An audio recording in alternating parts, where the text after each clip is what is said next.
In the dim glow of flickering candlelight, a world long forgotten breathes once more. The year is somewhere in the hazy expanse between the 12th and 14th centuries, an age of castles, cathedrals, and chivalry.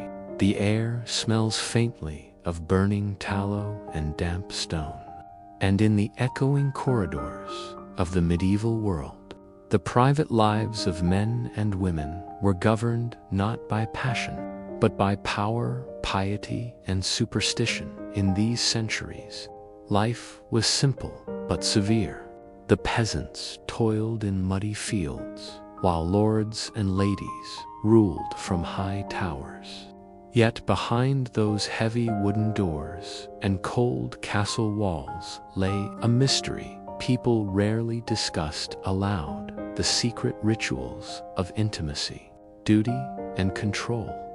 Back then, what happened between a husband and wife wasn't a matter of love or pleasure, it was duty. The church dictated nearly everything: what one ate, how one dressed, and even how one could touch another. The body was seen as sinful, a vessel that constantly tempted the soul. And so, the idea of intimacy wasn't a personal affair, it was a moral battlefield. The church taught that passion was dangerous, even evil. To feel too much was to risk one's soul. So priests across Europe wrote long sermons and manuals warning the faithful about the dangers of desire. One such guide, the Penitentials, listed every possible sin of the flesh, assigning penances that could last for years. Couples were told that intimacy should happen only for the purpose of creating children, and only on certain days. Sundays, feast days, and Lent were all off limits. If you followed all the rules, that left barely 80 nights in a whole year when such acts were allowed. But human nature, of course, does not bend easily. Even in the most devout of households, temptation whispered through the corridors like a draft. In the dark corners of the medieval mind, people believed strange things: that certain foods could inflame desire, that spirits or demons could cause forbidden dreams, that touching certain herbs could bring fertility. Imagine for a moment a stone castle chamber. The air is cold and heavy. A noblewoman sits before a mirror, not the clear glass we know today, but polished metal. Her maid brushes her hair, whispering rumors of charms and love potions said to work miracles. Outside, the night hums with the croak of frogs and the whisper of wind through ivy. Inside, a candle burns low. This is not romance, it is ritual. In noble courts, marriages were alliances, tools for politics and inheritance. A young woman might be married off at 13, a man perhaps at 16. They might not even meet until the wedding day. Love came later, if it came at all. Yet, even within these arranged unions, there were sparks of humanity. Letters from the Middle Ages tell us of husbands writing to their wives with surprising tenderness. Some confess missing their touch, others simply their presence. But what of the peasants, the common folk who lived in huts rather than castles? Their lives were bound more by survival than sanctity. They married when they could afford it, and their relationships were often more practical. If a man needed a partner to work the fields and share the harvest, that was reason enough. Yet, among the simple folk, there was also laughter, song, and quiet affection. In villages, celebrations often blurred the line between the sacred and the scandalous. During May festivals, people would dance around bonfires, sing Bodhi songs, and sometimes slip away into the woods. The church disapproved, but the people called it life. Medicine in those times was an odd blend of science and superstition. Scholars believed the human body was ruled by four humors: blood, phlegm, black bile, and yellow bile. Balance between them meant health. Imbalance led to sickness or strange desires. To cool the blood was to calm passion. Certain foods, like fish or beans, were said to lower desire, while wine, honey, and spices, like ginger or cinnamon, were believed to increase it. Even more curious were the remedies people used to cure what they thought were love curses. A woman might be told to wear a necklace of herbs to prevent unwanted dreams. A man might pray to Saint Margaret for strength against temptation. And yet, despite all these fears and restrictions, the human story went on. People loved in secret, whispered under moonlight, and risked everything for brief moments of connection. In a world where sin and salvation were constant companions, every touch carried both danger and desire. The beds of the Middle Ages were not like ours. Often, entire families slept together for warmth, separated only by thin blankets. Privacy was rare, especially among peasants. For nobles, thick curtains and separate chambers offered more secrecy, but not necessarily comfort. Mattresses were stuffed with straw, and rooms smelled of smoke and wax. In monasteries, vows of celibacy were meant to separate the soul from bodily temptation. Yet, even there, human weakness persisted. Monks and nuns were often caught breaking their vows, leading to scandals that echoed across the centuries. The church punished them harshly, but the stories kept repeating. It seemed that no wall, however high or holy, could truly contain desire. As centuries passed, attitudes began to shift. The late Middle Ages saw the rise of courtly love, a romantic ideal born in the songs of troubadours and poets. Love became something noble, almost sacred, and yet unattainable. Knights would pledge themselves to ladies they could never have, writing poems about purity and pain. It was the first time love was seen as something separate from marriage, something spiritual and emotional rather than physical. Still, beneath the poetry and the pageantry, the reality of medieval life remained harsh. Hygiene was poor, diseases spread easily, and medicine offered little comfort. Childbirth was dangerous, and infant mortality was high. Yet even in such darkness, people dreamed of love, sang about it, and sought it, proof that even in the most controlled of worlds, the human heart finds its way. So, as you close your eyes and drift into the fog of history, imagine the creak of wooden floors beneath your feet, the faint glow of candles against stone walls, and the quiet heartbeat of a world both alien and familiar. The Middle Ages were not simply about kings and wars. They were about people trying, in their own strange and fearful ways, to find warmth in a cold, moralistic world. And as the candles burn low, the world fades back into shadow, where secrets of the body and soul remain buried beneath centuries of silence. In the vast tapestry of medieval life, every aspect of human existence was bound by rules, rituals, and relentless moral scrutiny, and nowhere was this more evident than in matters of the flesh.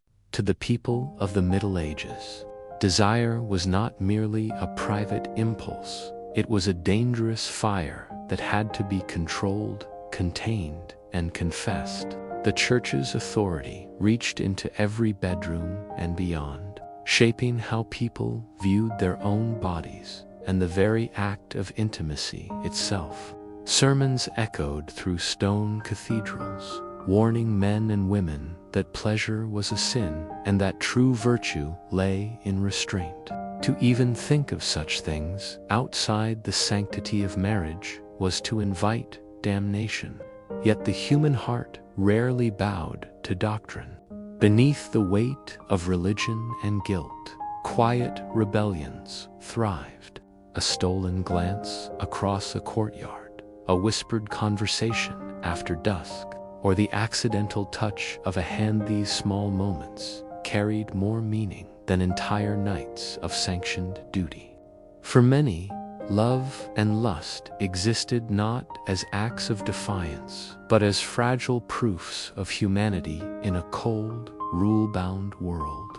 Marriage in those centuries was a social contract, not a romantic ideal.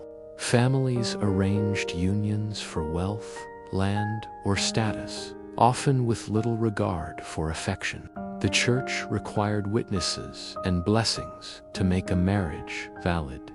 But once vows were spoken, the couple was expected to fulfill their roles obediently. Husbands owed their wives protection, wives owed their husbands submission, and both owed the church their modesty. Even so, hidden beneath these formalities were emotions that no law could contain.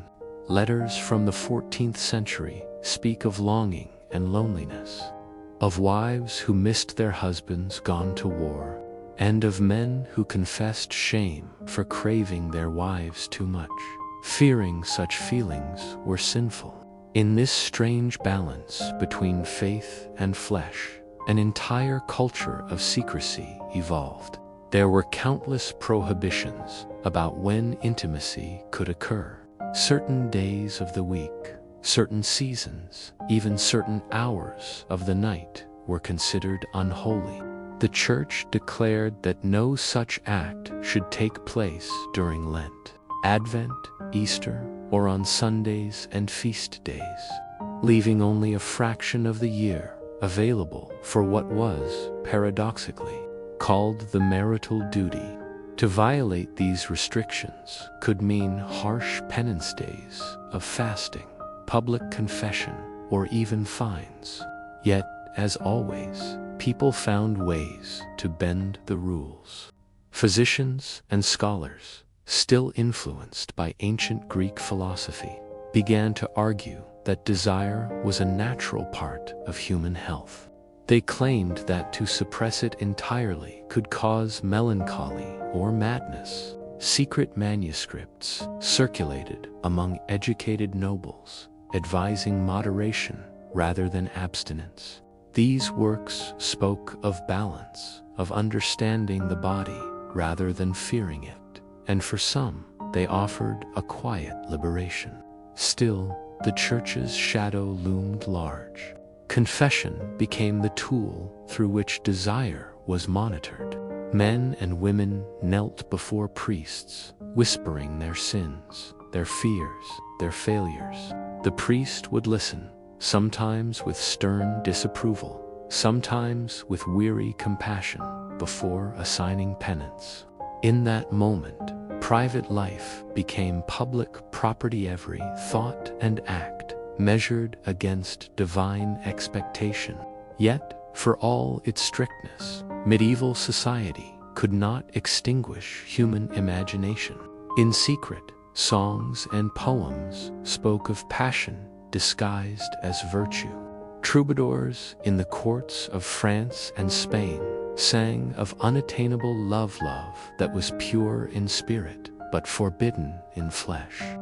Their verses were filled with longing and sorrow, but also with beauty.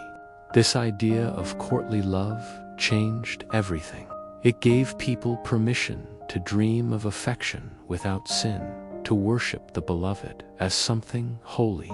The irony, of course, was that most of these loves existed outside of marriage. A knight might pledge his loyalty to a lady already wed, and their relationship, while chaste in theory, was often emotionally charged. It was both rebellion and reverence, a poetic way of reclaiming emotion from the cold hands of religion. Among peasants, the rules were looser, but the risks higher. A scandal in a small village could destroy reputations or lead to punishment from both church and lord. But human nature, as it always does, found small cracks to breathe through. Lovers met in barns, behind taverns, or in the shadows of markets. Sometimes they were discovered and forced to marry. Other times, their secrets were buried beneath gossip and time. The church may have drawn lines between holiness and sin, but life itself refused to obey them perfectly. It was messy, unpredictable, and filled with contradictions. Even monks and nuns, cloistered away behind stone walls, were not immune. Chronicles tell of secret trysts, of forbidden letters, of entire monasteries scandalized by passion. For every rule, there was an exception. For every sermon, a story whispered in defiance. In truth, the medieval world was not as cold as history sometimes paints it. Beneath its harshness lay an undercurrent of tenderness, a recognition, however unspoken, that to love and to desire were as natural as breathing. And though the church tried to dictate the terms of human connection, it never truly mastered the heart. As the candlelight flickered across parchment and stone, people prayed, confessed, and sinned again. It was a rhythm as old as humanity itself. The rules may have been written in ink, but life was always lived in between the lines. As the moon hung pale above the stone towers and cobbled streets of medieval towns, the world below sank into a silence that was anything but pure. For beneath that silence lived whispers, the kind that carried forbidden promises and the weight of secrets too dangerous to speak by day. In the stillness of the night, when priests slept and guards patrolled the narrow lanes, the medieval world shed its heavy armor of morality for a few fleeting hours of human truth.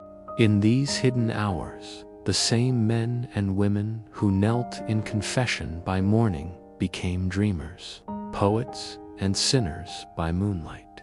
The fear of damnation loomed large, yet the pull of desire was stronger still, a soft and steady flame flickering in defiance of the church's iron will. Within the cold walls of castles, noble women, cloaked in silk and restraint, sometimes found their hearts stirred by wandering minstrels whose songs spoke of love unchained. These poets, often poor but daring, brought with them verses that could awaken both guilt and yearning.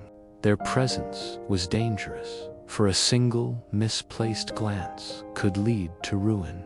Yet the yearning for connection often outweighed the fear of consequence. In such times, love became an act of rebellion, not against a man or a woman, but against the weight of an entire belief system that saw passion as corruption. For the peasants who lived in huts thatched with straw, the night offered its own kind of freedom. When the fields were silent and the fires dimmed, couples would share whispered laughter beneath rough blankets, holding each other against the chill. There was no luxury, no poetry, only survival and the fragile comfort of skin against skin. And though their lives were marked by poverty, these moments carried a tenderness untouched by sermons or sin. In their simplicity, they found the kind of love that the wealthy often envied but could never fully grasp.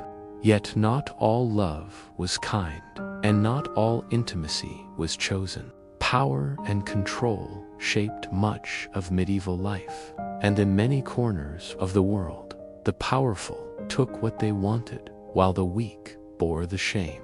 The church condemned such acts, but often turned a blind eye when nobility was involved. Chronicles tell of kings with dozens of mistresses and of lords, whose reputations were built as much on conquest in the bedroom as on the battlefield. Even priests, sworn to celibacy, sometimes broke their vows in the dark corners of monasteries, their sins buried under layers of prayer and secrecy. These hypocrisies were known but rarely spoken of, for the medieval mind lived in constant contradiction, preaching purity while living in imperfection. The common people, meanwhile, developed their own codes, their own quiet understanding of life's complexities. Festivals became their release, moments when laughter drowned out judgment. During midsummer or harvest celebrations, bonfires lit the night. Young men and women would vanish into the woods under the watch of 1,000 stars, returning with leaves in their hair and smiles that said nothing and everything. These festivals were scolded by priests, but tolerated by lords. For even the church knew that to choke the spirit entirely was to risk rebellion. Still, fear remained the thread that held the medieval tapestry together, the fear of sin, of exposure, of eternal punishment. Many believed that spirits and demons could tempt them in their dreams, that desire itself was a weapon of the devil. Women who strayed too far from virtue risked being branded as witches, and men accused of lust faced shame that could outlive them. Love, therefore, became a dangerous language, one spoken in glances, in songs, in the quiet passing of tokens. A ring, a ribbon, a carved wooden charm. These were messages in a world where words could condemn. And as the centuries turned, these hidden expressions became the heart of what we now call romance. To love in the Middle Ages was to live on the edge of damnation, to risk both body and soul for the warmth of a fleeting touch. It was this danger that made affection feel sacred, that gave every whisper in the dark the weight of eternity. In the hush before dawn, when the first light crept across the fields and the world prepared to wear its mask of piety again, those who had dared to love would whisper their last goodbyes, retreating into their roles as husband, wife, servant, or saint.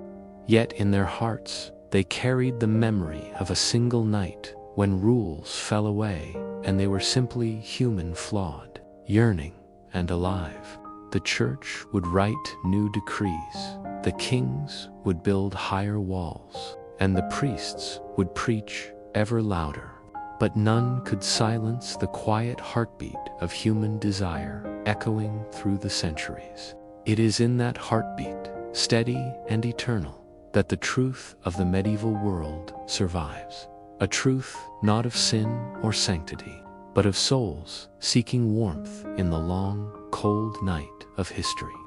In the dim light of dawn, when mist still clung to the fields and the toll of church bells drifted through the cold air, the rhythm of medieval life began not with desire but with devotion. For in this world, every act was judged not by its intent but by its holiness, and even the most private of moments were bound in ritual and prayer. The medieval bedroom was a place where faith met flesh, a space governed as much by religion as by custom, where even the marital bed was seen as a sacred duty rather than a sanctuary of pleasure. Before sunrise, the day began with confession and psalms, for the church's voice echoed in every household, reminding believers that their bodies were not their own, but instruments of God's will. Within the walls of a castle or a peasant's cottage alike, the concept of purity shaped every aspect of life. Linen sheets, rare among the poor, but treasured by the rich. Symbolized more than comfort, they were tokens of moral cleanliness. The bed itself was often the most valuable piece of furniture in a home, passed down through generations, a stage upon which both love and lineage were performed. To lie together was not a matter of passion but of posterity, for the medieval world viewed the creation of children as the ultimate act of service to God and family. The Church dictated the precise conditions under which this act could occur. It was forbidden during Lent, Advent, or on holy days, and discouraged on Fridays, the day of Christ's Passion. Even the time of night mattered, for monks who advised noble families suggested that unions be performed in darkness and silence, with as little indulgence as possible. Pleasure was seen as a weakness, a doorway through which sin could enter. And yet the irony of the age was that those who feared sin the most often spoke of it with the greatest fascination. Confessionals across Europe heard endless variations of the same story of thoughts, dreams, and desires that refused to stay buried. The priests who listened were both judges and witnesses to the quiet war between faith and instinct. For women, purity was more than a virtue, it was survival. A noble woman's reputation determined the fate of her entire family, and even a rumor of impropriety could destroy alliances or strip her of dowry and dignity. Chastity belts, though often exaggerated in later myths, symbolized the obsession with control that defined the era's understanding of virtue. Among the poor, where survival was constant struggle, such constraints held less power, but shame still lingered like smoke. A woman found with child before marriage faced public humiliation, sometimes even exile, while the man involved often escaped with little consequence. In these unequal expectations lay the roots of centuries of moral conflict, a system where purity was demanded of women but forgiven in men. Yet, beneath the strictness of sermons and the rigidity of custom, life persisted in all its mistakes. Medieval people were not saints.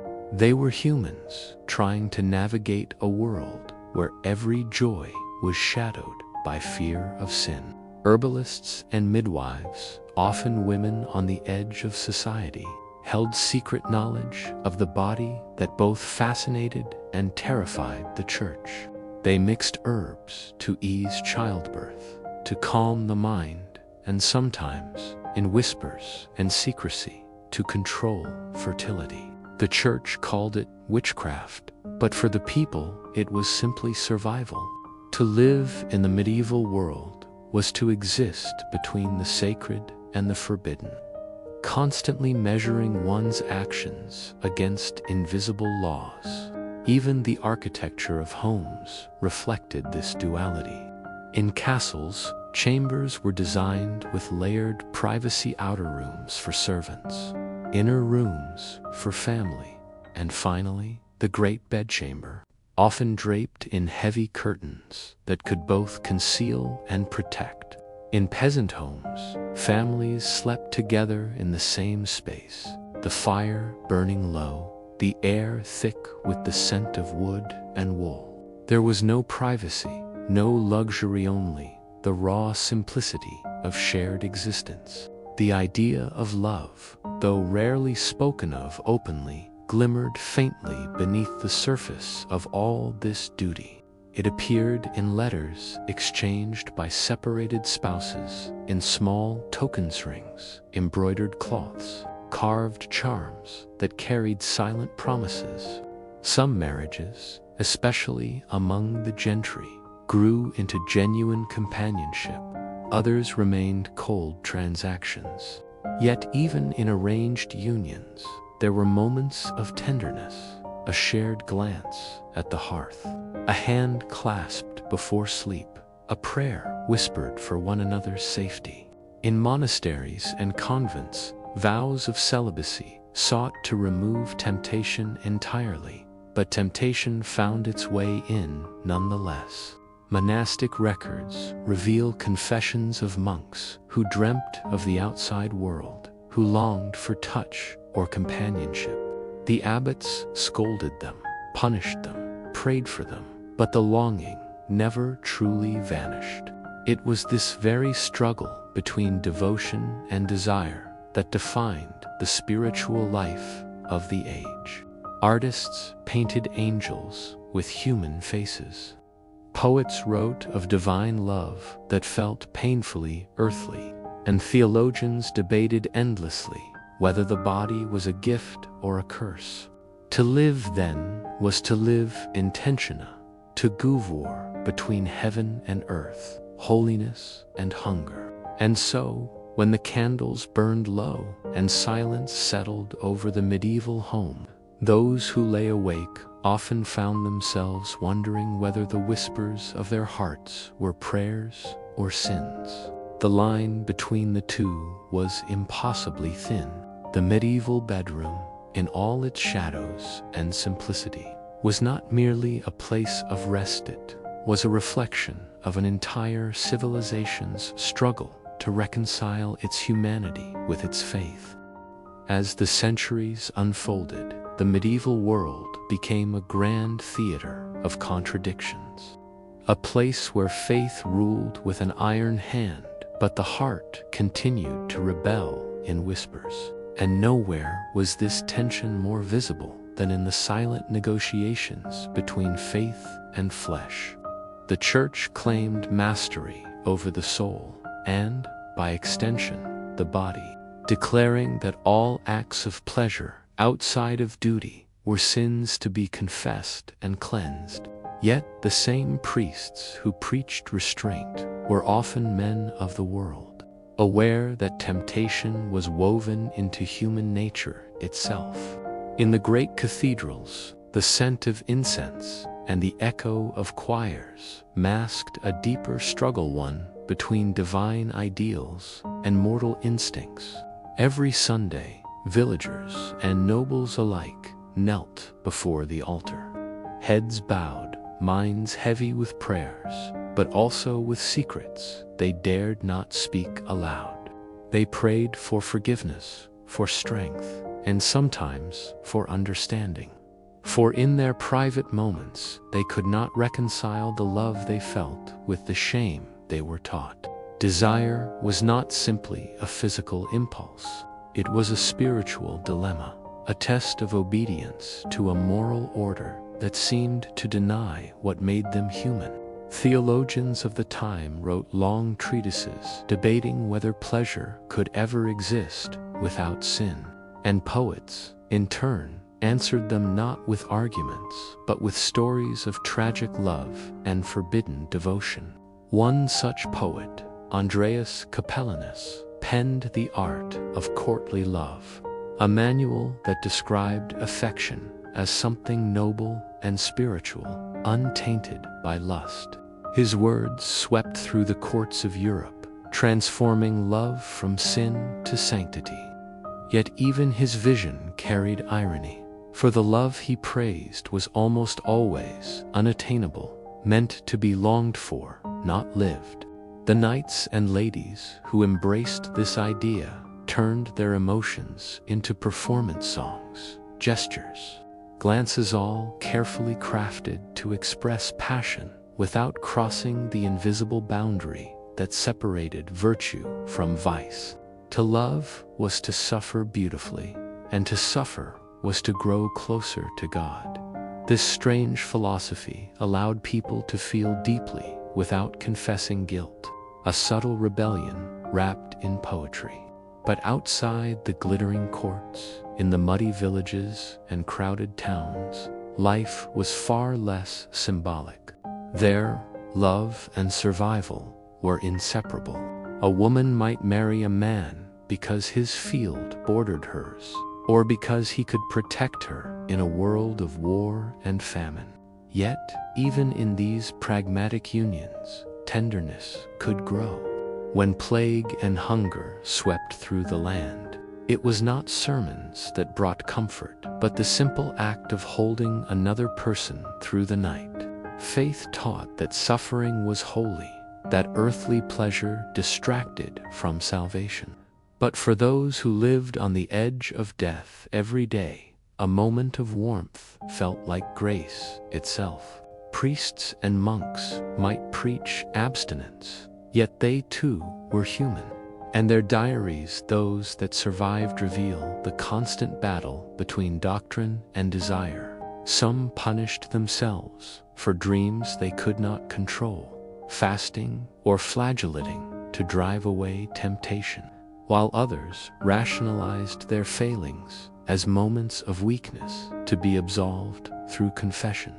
The confessional thus became a paradoxical space, one meant for redemption, but often serving as a sanctuary of honesty, where secrets found words and shame found understanding.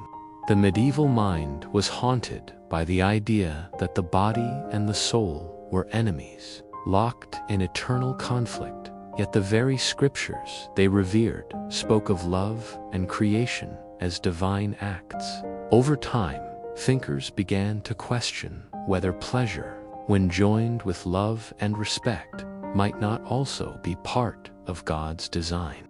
These quiet shifts in thought laid the groundwork for the Renaissance. But in the heart of the Middle Ages, such ideas were dangerous. To speak them aloud was to risk accusation, to face trial for heresy or worse. Still, in the privacy of letters and whispered conversations, the idea persisted that perhaps the Creator had not made humanity to live in denial but in balance. The great irony of medieval piety was that the more it tried to suppress desire, the more it became obsessed with it. Every sermon against sin painted it in vivid colors. Every confession reminded people of the very thing they sought to forget. Artists carved saints with eyes that seemed to ache with longing, and painters, working under the guise of holy commissions, filled churches with images of human beauty so lifelike that they bordered on the sensual.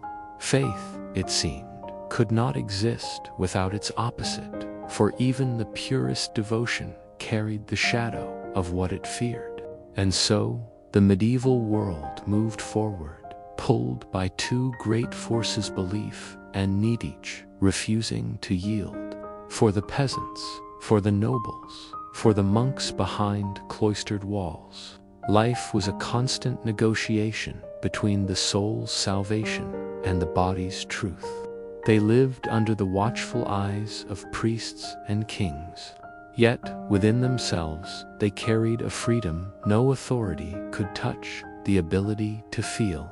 The bells would ring, the prayers would rise, and still, in the quiet hours of the night, when only the stars bore witness, people remembered that they were not merely vessels of sin or virtue, but something far more fragile and miraculous, human.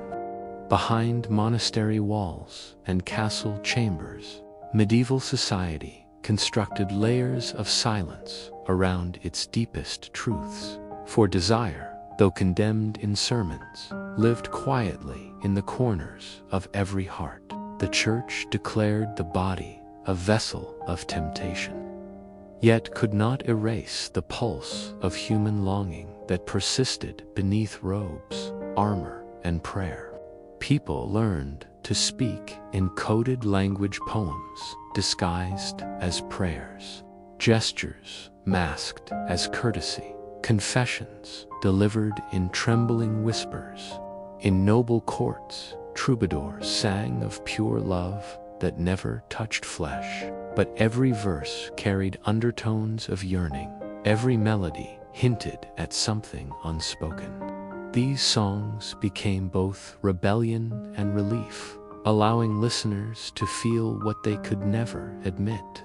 Meanwhile, in the monasteries, men and women who had sworn vows of chastity faced their own inner wars. Some wrote of visions of angels and saints that blurred strangely with sensual imagery, their longing transfigured into divine symbolism. The line between holy ecstasy and human passion grew so thin that even scholars struggled to tell them apart. In some convents, women described spiritual marriages to Christ so vividly that their words shimmered with both devotion and desire. These experiences were not blasphemy to them, but transcendence, a way to feel closeness without sin, to merge the sacred and the sensual into something ineffable. Outside these cloistered walls, the ordinary people of medieval towns faced a different reality. For them, survival often overshadowed morality. In dim cottages, where cold winds seeped through wooden cracks, affection was not a sign but a necessity. Couples clung to one another for warmth, their lives bound by labor, hunger, and fleeting joy. The contrast between the grand ideals of purity and the earthy truth of existence created a tension that defined the age. The noble might confess desire with poetry, but the peasant lived it without apology. For there was no time to ponder salvation when each day was a battle against the elements. Yet even among the poor, rituals and superstitions surrounded intimacy. Charms for fertility hung beside crosses, and prayers for healthy children mixed with whispered folk spells. The Church frowned upon such practices, calling them remnants of paganism, but the people could not abandon what gave them hope. To them, love, in all its forms, was part of nature's rhythm, not its rebellion. The more society tried to confine desire within moral walls, the more it found new ways to express itself. Painters began to give biblical figures faces to human, lips to soft, eyes to knowing. Sculptors shaped saints whose postures hinted at life beyond piety, and in doing so, they unintentionally revealed the truth that art could not hide, that beauty and desire were intertwined, both reflections of creation itself. In the grand halls of power, scandals brewed behind closed doors. Kings took mistresses, queens exchanged secret letters, and the Church quietly granted indulgences to those whose confessions came with enough gold. Hypocrisy thrived alongside holiness, and people learned that virtue often depended not on what one did, but on what one could conceal. Still, amidst all this contradiction, there were moments of genuine connection that defied rules and risked everything. A knight might remove his armor not for glory, but for a stolen moment with the woman he loved. A nun might write a letter not to confess sin, but to describe the ache of her heart. And though history seldom records these quiet rebellions, they shaped the emotional landscape of the age more than battles or decrees ever did. The medieval world, often painted as rigid and repressed, was in truth full of longing for love, for freedom, for grace that could embrace imperfection. It was a time when every soul carried two faces, one for the Church and one for the mirror. And in that reflection, beneath layers of guilt and devotion, humanity stared, back and broken, unashamed, still yearning for the simple right to feel. In the medieval world, marriage was rarely a matter of love, and almost never a matter of choice. It was a contract, a transaction written not on paper but on lineage, wealth, and survival. Behind the grand feasts and solemn vows, it was less a union of hearts and more a negotiation of power. families measured worth in acres, alliances, and dowries. Their sons and daughters treated as pieces in a careful game of legacy. The church sanctified these unions with holy words, blessing what society demanded. Yet beneath the hymns and incense lingered a quiet, ease few, believed the sacred and the strategic could truly live in harmony. A nobleman might stand at the altar beside a woman he had never spoken to, while his heart belonged elsewhere, and she, wrapped in silk and duty, lowered her gaze in silence, knowing that her life had already been decided. Even peasants, who could marry for affection, faced the weight of economic necessity. A poor farmer's daughter would wed a man not because he stirred her soul, but because he could keep her fed through winter. Marriage was survival, dressed as ceremony. For the church, it was the cornerstone of order, a safeguard against sin, and a way to maintain control over bodies and souls alike. Every vow became a reminder that desire must serve duty, that affection must be filtered through obedience. The wedding rituals themselves reflected this tension, processions of solemn faces, priests invoking blessings, and feasts that blurred the line between celebration and surrender. Once the vows were spoken, the couple's lives were no longer their own. They belonged to the system that had shaped them. Yet, even in such constraint, humanity found ways to breathe. There were glances across banquet tables, soft laughter in dark corridors, and quiet acts of tenderness that defied the rigid structures of faith and family. Some couples grew into love like vines, finding sunlight through cracks in stone, while others remained bound in bitterness, their lives echoing with what could never be. The church spoke of marriage as sacred and eternal, but annulments and secret affairs whispered another truth that even the holiest vows could not silence: the heart's rebellion. Behind castle walls, noble women often wielded subtle power within their gilded cages, influencing politics through charm and wit, while men sought solace in tournaments, drink, or forbidden affection. Among commoners, marriages were marked not by luxury, but by endurance. Two people bound by necessity, learning to share hunger, toil, and fleeting warmth. The meaning of marriage was different for each class, yet the pattern was the same.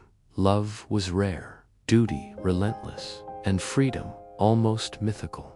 And still, despite the weight of tradition and control, people continued to hope. A stolen moment beneath a moonlit sky, a hand held longer than permitted, a whispered promise of something more. These were the quiet revolutions of the medieval heart.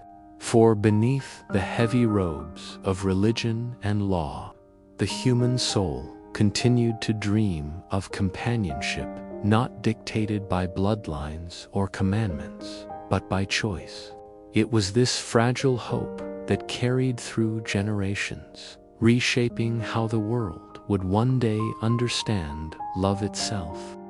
When the echo of wedding bells faded and the feasting ended, a different silence settled over the newlywed chambers of the medieval world. A silence filled not with romance, but with uncertainty. The moment the doors closed, two lives-affan strangers hours before found themselves bound by sacred law and social expectation. The church had declared the marriage bed holy, a place where duty to God and family would be fulfilled through the birth of children. Yet what unfolded behind those walls was often far from divine. The concept of intimacy was dictated by theology, not tenderness.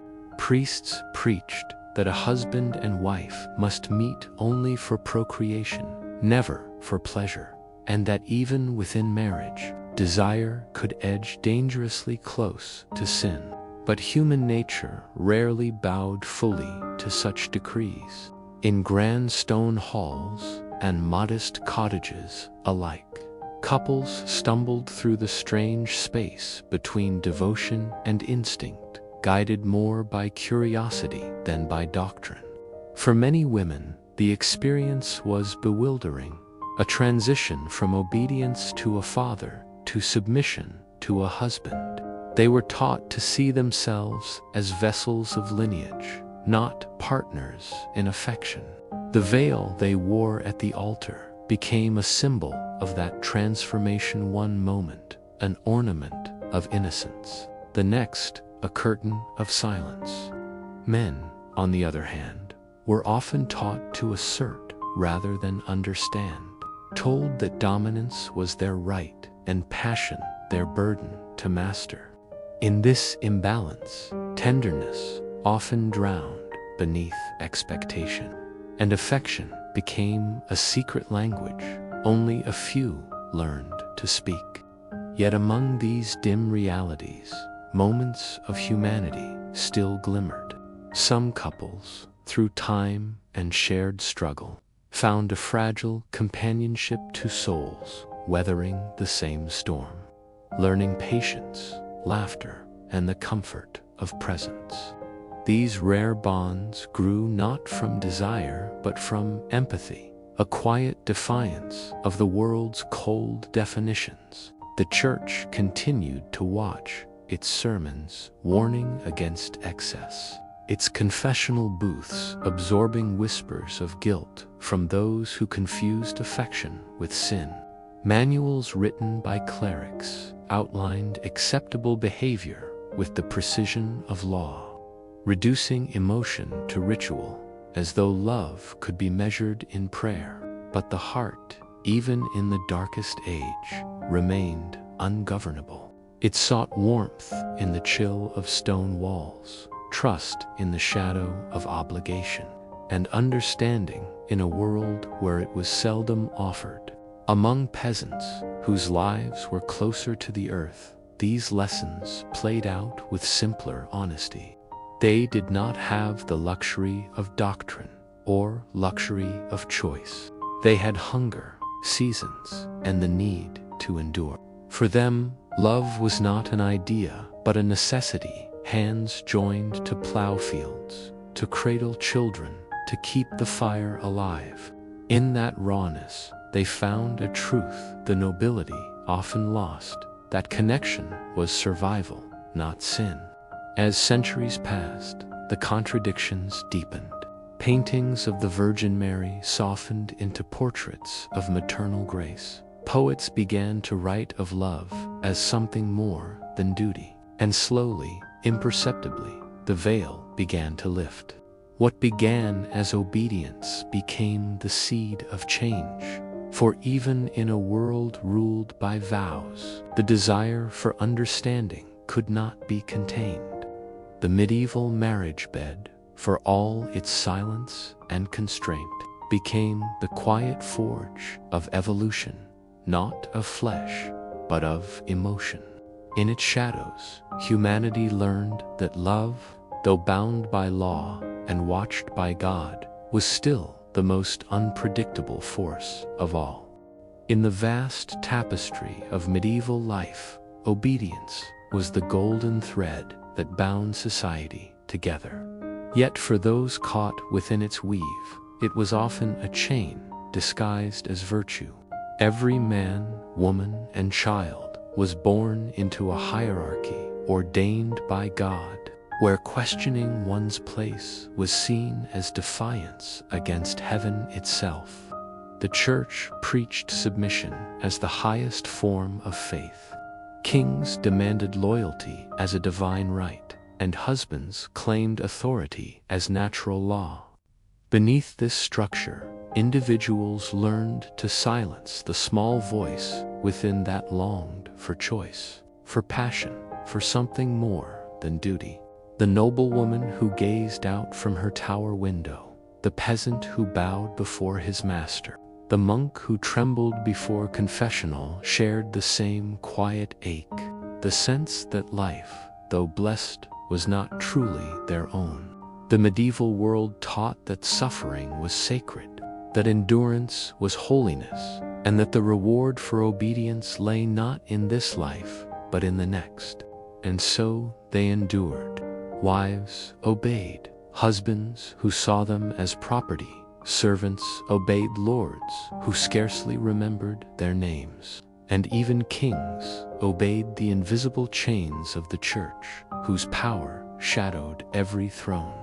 Yet beneath the sermons and the symbols, humanity whispered its rebellion in small, secret ways. A woman who read forbidden poetry, a scholar who questioned scripture, a peasant who stole a moment of laughter in a life of toilage became a spark of quiet resistance against the empire of silence. These acts did not topple empires, but they sustained the human spirit. For though obedience ruled, it never fully conquered the will to dream. Over time, cracks appeared in the great facade of order. Scholars began to write of reason.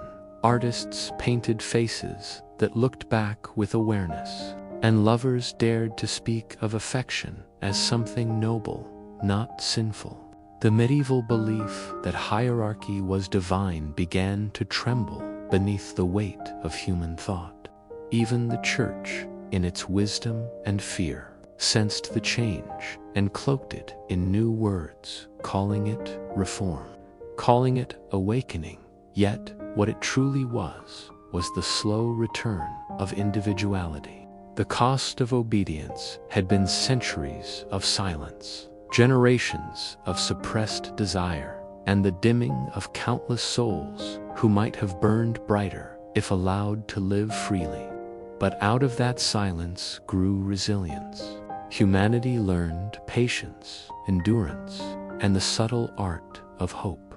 The people of that age may not have known the word freedom, but in their quiet defiance, they kept its spirit alive.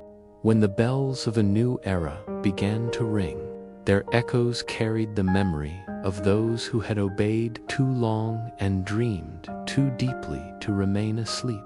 The medieval world, so proud in its discipline, had unknowingly nurtured the very rebellion that would one day unravel its chains. And as dawn broke over the stone spires and mist-covered fields, one truth lingered like incense in the morning air, that obedience could shape a world, but only defiance could make it human.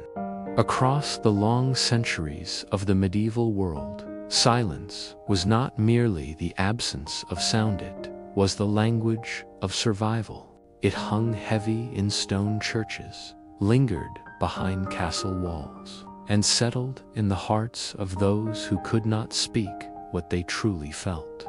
The church had declared words powerful, dangerous even, for a single question could challenge the order of heaven and earth. So people learned to hide their thoughts behind bowed heads and whispered prayers, to bury curiosity beneath ritual.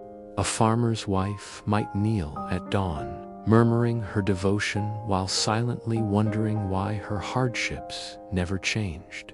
A scholar might copy sacred texts, his quill trembling with thoughts he dared not write. A knight might stand before his king, armored in loyalty, yet haunted by doubts he would take to his grave. The silence was everywhere woven into law, sanctified by faith, enforced by fear. But it was not always peaceful. It throbbed beneath sermons that promised salvation, beneath marriages that lacked affection, beneath every confession that sought forgiveness for simply being human. In this quiet world, even beauty had to whisper. Artists painted devotion, but disguised emotion. Poets wrote of divine love to speak of earthly longing. Music echoed through cathedrals, like the cry of souls too afraid to be honest. The few who dared to break that silence, heretics, philosophers, midwives who healed without permission, paid the price with exile, imprisonment, or fire. Yet, paradoxically, the same silence that oppressed also preserved. It kept secrets safe, carried stories from one generation to the next, and gave people a private refuge where faith and fear could coexist. When spoken truth was forbidden, inner truth became sacred. People prayed not only to God, but to the quiet inside themselves, where the voice of doubt and the whisper of hope still met in secret. In the dim glow of candles and the chill of unheated rooms, humanity discovered a strange strength in restraint. For though silence was imposed from above, it also became a shield away to endure what could not be changed. Over time, this silence became the foundation of something greater. It taught patience, observation, and reflection. It turned faith into introspection and obedience into resilience. The Church believed it was shaping saints through silence, but in truth, it was shaping thinkers. The minds that would one day question everything were being forged in the stillness of submission. When the medieval dawn began to fade into the light of a new age, the first words of change did not come from loud proclamations, but from those who had listened too long. The silence that once protected power began to crumble, replaced by voices that trembled but did not stop. And thus, from centuries of unspoken thought, the seeds of enlightenment began to grow. The medieval world, for all its faith and fear, had given birth to its opposite, the courage to speak. In an age where obedience was considered virtue and silence was salvation, the birth of thought was nothing short of rebellion. The medieval mind had long been taught that knowledge flowed only from heaven through the Church, that reason without faith was a path to ruin. Yet, in the dimly lit corners of monasteries and the cluttered workshops of scholars, a quiet revolution began. It started with a question, fragile as a spark in the dark. What if truth could be sought, not merely received? The men and women who dared to think differently did not carry swords or banners. Their weapons were ink, parchment, and courage. They read forbidden texts smuggled from distant lands, rediscovered the philosophies of Greece and Rome, and began to see that the world was far larger and more complex than the Church's teachings allowed. To them, knowledge was not blasphemy, was illumination. Yet every discovery came with danger. A single written line that contradicted doctrine could mean imprisonment. A whispered doubt could invite accusation, and curiosity itself could be labeled sin. Still, they continued, guided by an invisible fire that no authority could extinguish. The alchemists searched for the secrets of creation in bubbling flasks and coded symbols. Astronomers charted stars in defiance of sermons that declared heaven unchanging. Healers studied the human body, seeking divine design through flesh rather than faith. These thinkers did not seek to destroy belief, but to understand it, to see God not as a warden of ignorance, but as the source of wonder itself. But power, once threatened, grows cruel. Many of these early minds were silenced before their ideas could spread. Libraries were burned, manuscripts banned, names erased from memory. Yet, ideas are like embers. Even when crushed, they glow beneath the ashes, waiting for breath. The fire of thought spread quietly from scribe to student, from traveler to teacher until, it became too vast to contain. It reshaped art, making saints more human and humanity more divine. It turned prayers into poetry, fear into philosophy. The same cathedrals that once echoed with sermons of control now held murals that spoke of imagination and life. The church still ruled, but its grip trembled before the rising power of the mind. And through it all, the people, once bound by ritual, began to wonder. The peasant who had accepted his suffering as destiny now questioned why the stars shone for nobles and not for him. The monk, once devoted to copying holy texts, paused to add a margin note of doubt. These were small acts, but together they were monumental. The first cracks in an empire of unquestioned faith. The medieval world, built on obedience, was being undone by curiosity. The fire of thought, once hidden in secret chambers, began to light the path toward a future no longer dictated by fear. And though many of those first thinkers would never live to see the dawn they ignited, their courage lingered in every question, every experiment, every whisper that refused to die. For the greatest rebellion of all was not fought with steel or flame, but with an idea. As centuries of faith and fear slowly gave way to awakening, the medieval world stood at the edge of transformation, trembling between darkness and dawn.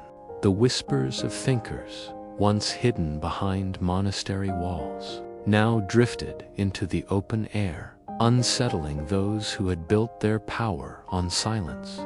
Doubt, once condemned as heresy, began to take the shape of courage. It did not come in the form of defiance or rage, but as quiet wonder, the kind that asks why stars move, why kings rule, and why suffering persists despite prayer. The church, once unshakable, began to feel the weight of its own contradictions.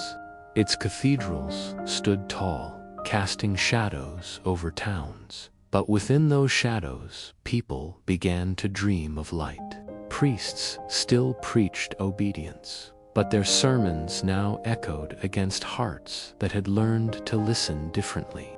For the first time, people began to separate faith from fear, seeing that belief did not have to mean blindness. Doubt did not destroy devotion, it refined it, turned it from ritual into reflection. In universities, rising from the ashes of monastic schools, young minds debated with a freedom their fathers could not imagine. They read Aristotle beside Augustine, reason beside revelation, and from that strange harmony was born the earliest hum of modern thought. The medieval scholar, once chained to doctrine, began to question the very heavens, tracing the movements of planets and wondering if the earth too might move. The peasant, long resigned to his lot, began to ask why nobility claimed divine blood. Even artists joined the quiet rebellion, painting saints who smiled like ordinary people and sculpting bodies that pulsed with life rather than penance. The world itself began to shift from symbol to substance. Nature, once feared as wild and chaotic, became beautiful, something to study, to cherish, to paint. The human being, once taught to despise the flesh, began to see divinity within it. And through this awakening, the church faced its greatest test. Some of its wisest voices recognized that truth could not be caged forever, that faith could survive, question if it embraced honesty. Others, blinded by fear, tightened their grip, condemning progress as sin. But history is a river, it may bend, but it never stops. The currents of doubt, slow and steady, began to erode the stone walls of dogma. What emerged from that erosion was not chaos, but clarity. Humanity discovered that doubt and belief were not enemies, but companions, that one gave strength to the other. And so, from the dim glow of medieval candles rose the light of new thought, spreading across the continents, igniting what would one day be called the Renaissance. The people of that age, still cloaked in superstition, could not yet see how vast their transformation would become. But in their hearts, something had shifted forever, the permission to wonder. No longer would knowledge be the privilege of the few or the property of the church. The dawn of doubt had arrived, and with it, the promise of a world where silence would no longer be mistaken for peace.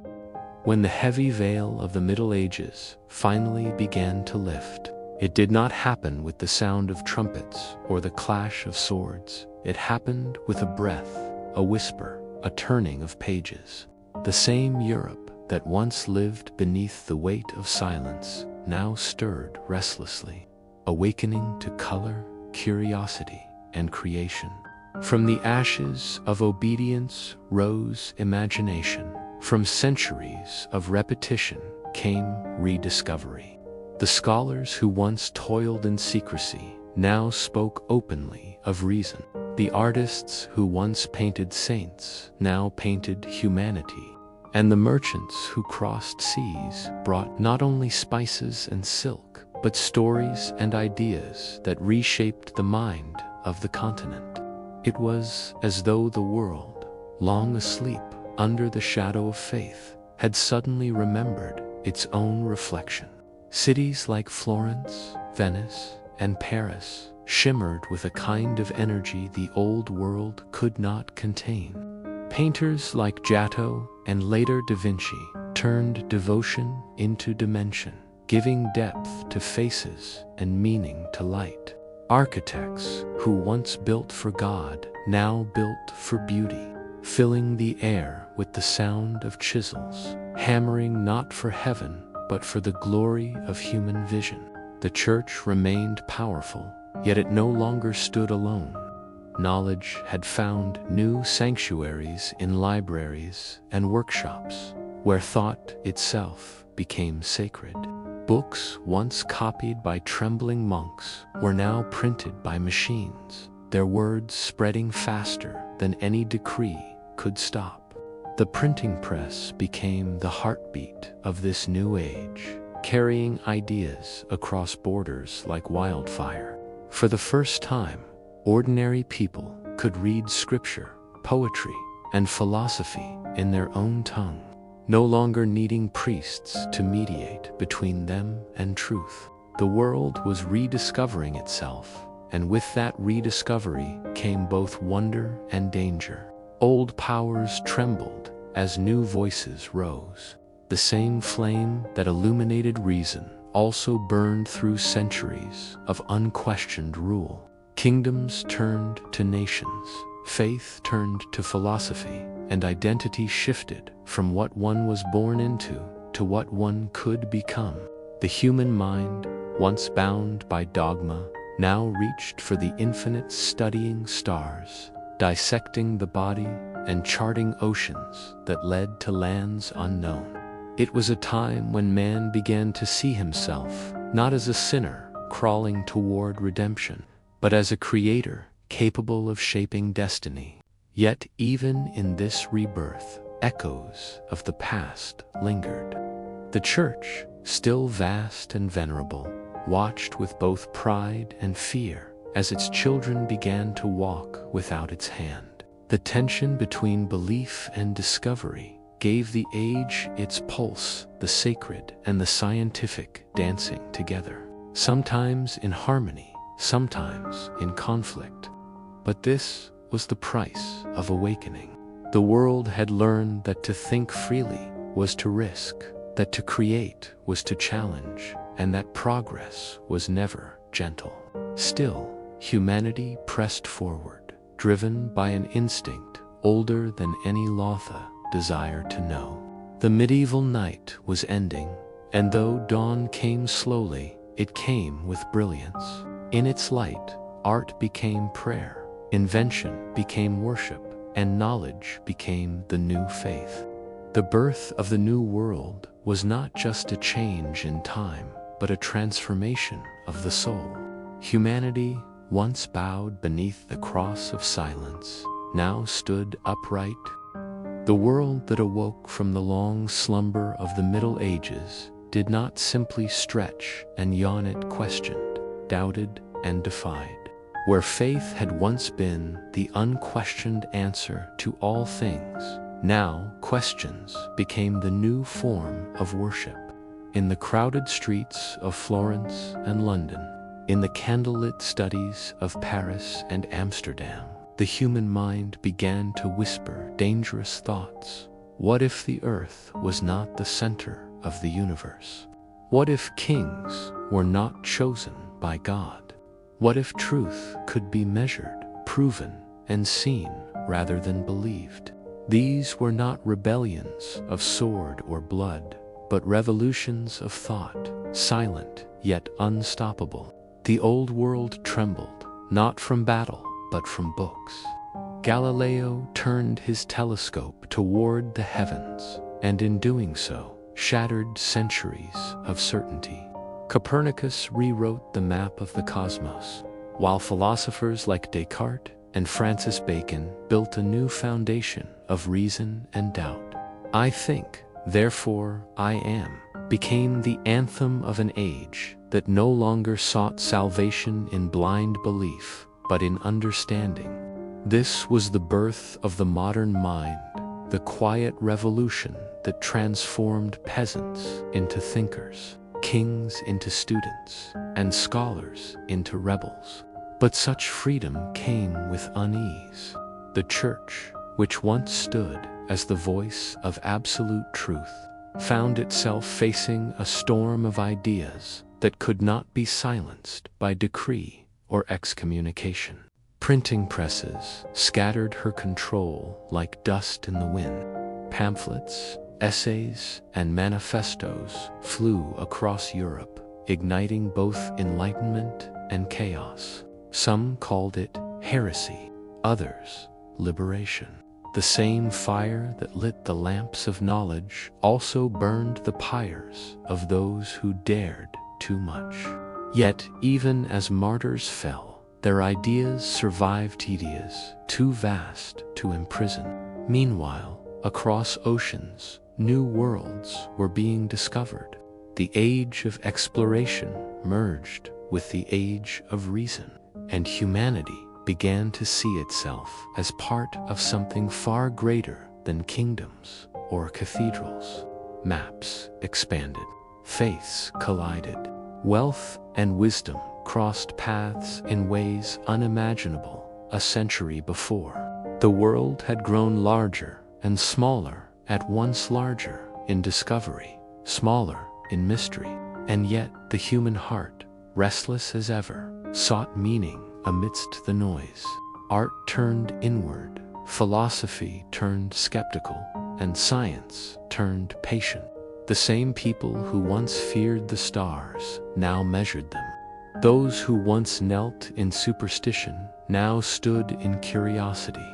But for all its brilliance, this new age was not without shadows. Greed traveled with progress. Empires rose on the back of discovery. And as knowledge spread, so did arrogance. The more mankind learned, the more he forgot how little he truly knew. Still, beneath the surface of power and progress, another quiet revolution stirred, one not of kings or scholars, but of ordinary souls. Farmers, craftsmen, and merchants began to see their worth not as servants of fate. For the first time, the world was no longer divided by divine order, but by possibility. The Renaissance had birthed a question, and the Enlightenment began to answer it. What does it mean to be human? The answer was not yet clear, but the search had begun, and in that search lay the true beauty of awakening. As the whispers of reason turned turned into a chorus across Europe. The world found itself standing on the edge of transformation once more, not through conquest or divine decree, but through the slow and unstoppable awakening of the human mind. The centuries that followed the Renaissance carried within them both the brilliance of discovery and the weight of consequence. Old beliefs had fallen, but what replaced them was not peace, it was hunger. A hunger to understand, to control, to shape the future rather than wait for it. The same curiosity that had driven Galileo to look through his telescope now drove explorers to sail across oceans, inventors to shape metal into machines, and thinkers to question not only the heavens, but the very fabric of human existence. The medieval world, with its monasteries and silent cathedrals, had faded into memory, replaced by the rumble of cities, the hum of printing presses, and the restless chatter of minds unwilling to sleep. It was the birth of modernity, a time when the world no longer waited for miracles, but tried to make them. The printing press had given people words, but the machine age gave them power. From steam to steel, from compass to cannon, from parchment to paper money, mankind learned to bend the world to its will. Kingdoms turned into nations, and nations into empires. The very air seemed charged with ambition, invention, and noise. In workshops that smelled of iron and ink, the seeds of the Industrial Revolution began to grow, and humanity, for the first time, became aware of its own vast potential and its own fragile limits. The same curiosity that had lifted the world from the Dark Ages now gave birth to chaos and wonder alike. Science uncovered the laws of nature, but faith still clung to the hearts of many. The two danced an uneasy waltz, neither willing to surrender, both shaping the soul of the modern age. Men like Newton, Locke, and Voltaire argued not over salvation, but over truth, reason, and freedom. Across Europe, revolutions erupted, not merely of politics, but of thought. People no longer accepted that birth defined destiny. They began to believe that destiny could be written, that progress could be built, that tomorrow could be better. The divine order that once ruled every breath was giving way to a new kind of belief, the belief in humanity itself. And yet, even as knowledge grew, the soul grew weary. The same light that revealed truth also cast new shadows.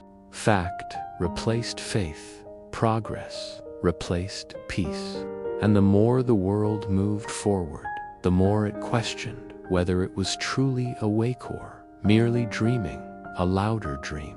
Factories replaced fields, money replaced meaning, and the quiet simplicity of medieval life became a story told by candlelight, something almost sacred in its stillness. But history does not move backward. It only circles forward, repeating its rhythms in new forms. What began as a quest for understanding had become a race for dominance. And yet, amidst all the noise, the same eternal questions echoed. Who are we? Why are we here?